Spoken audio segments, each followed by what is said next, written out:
Hi, Ray from Bridge Marina. Just reaching out with a couple tips about pontoon boat layouts and buying a pontoon boat. This particular boat is, pretty cool layout. Look at me in the back. I've got all this seating that I can lay down in and relax. Just remember the challenge of this is, less people on the boat.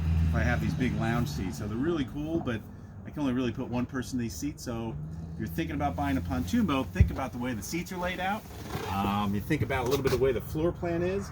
Like, it is cool, you got these back seats. It is cool, you got this walkway that goes right up the boat. It's great for getting in and getting out.